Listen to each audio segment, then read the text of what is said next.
Alexander led the Macedonian cavalry in a surprise attack on the left flank of the Persian army. While the assault on the Persian left was underway, he ordered the phalanx, with their long spears, to slowly advance at the center of the Macedonian army, forming its core. This maneuver caused confusion in the Persian ranks, creating gaps and turning their large numbers into a burden rather than an advantage. However, on the other side, the left wing of the Macedonian army was under heavy pressure and facing a strong cavalry assault from the Persian forces. They had little time to hold their defense, and if they did not receive reinforcements, the left flank would collapse, potentially turning the tide of the battle. After the Battle of the Granicus River, Alexander headed south along the western coast of Asia, liberating many Greek cities along the way. Alexander's plan was to capture the coastal cities to neutralize the powerful and advanced Persian fleet. His belief that he could not win a naval battle against the Persians made the occupation of Persian naval bases a critical point in his campaign in Asia Minor. This strategy aimed to prevent the Persian navy from circling around his army and invading Greece, while also ensuring a secure supply line for his forces through the Mediterranean. Alexander continued his campaign southward until he reached the city of Issus, which he made a base for his army and a place to care for his wounded soldiers. As he advanced further, he was surprised to find that the Persian army had circled around and settled in Issus after killing the Greek garrison. Alexander then returned to confront King Darius III, who was leading a Persian army of unprecedented size in ancient history. In 333 BC, south of the city of Issus, on the banks of the Pinarus River, the Persian army lined up for battle. Ancient sources estimate the army's size between 250,000 and 600,000 soldiers, but modern estimates suggest it was closer to 100,000 fighters. Among them were 10,000 Greek mercenaries, 10,000 Persian immortals, and 11,000 cavalry troops.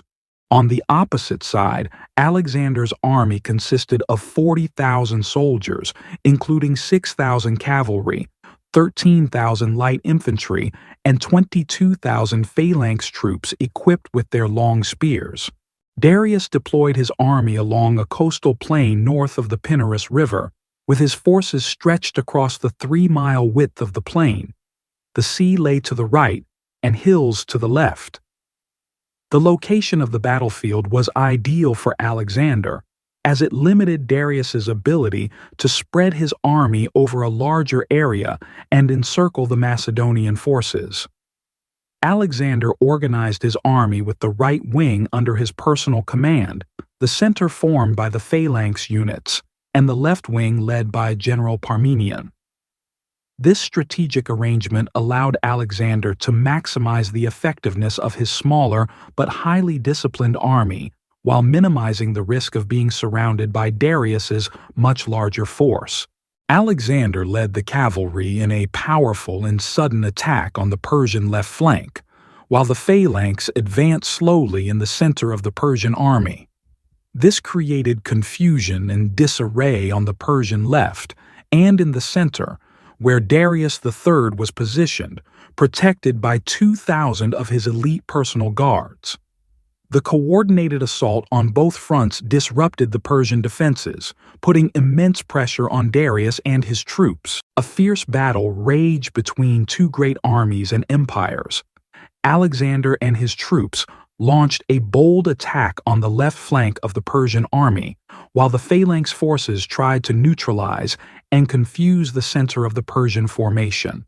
However, on the opposite side, the left wing of the Macedonian army was struggling under heavy and relentless assaults from the Persian forces on the brink of collapse. The pressure on the Macedonian left wing threatened to turn the tide of the battle if reinforcements did not arrive in time. As Darius fled the battlefield and his army crumbled, caught between Alexander's forces surrounding them from the rear and the phalanx pressing from the front, The Persians found themselves trapped between a hammer and an anvil. Alexander, however, noticed that the Macedonian left wing was still struggling and at risk of collapsing.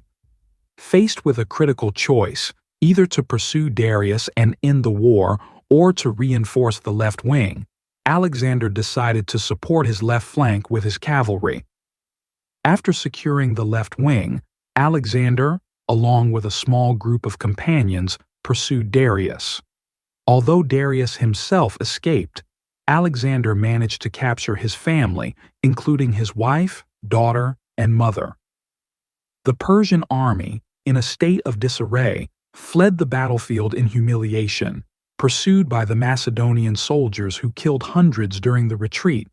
The battle ended in a decisive victory for Alexander, securing his complete control over Anatolia, Syria, and large parts of Asia Minor.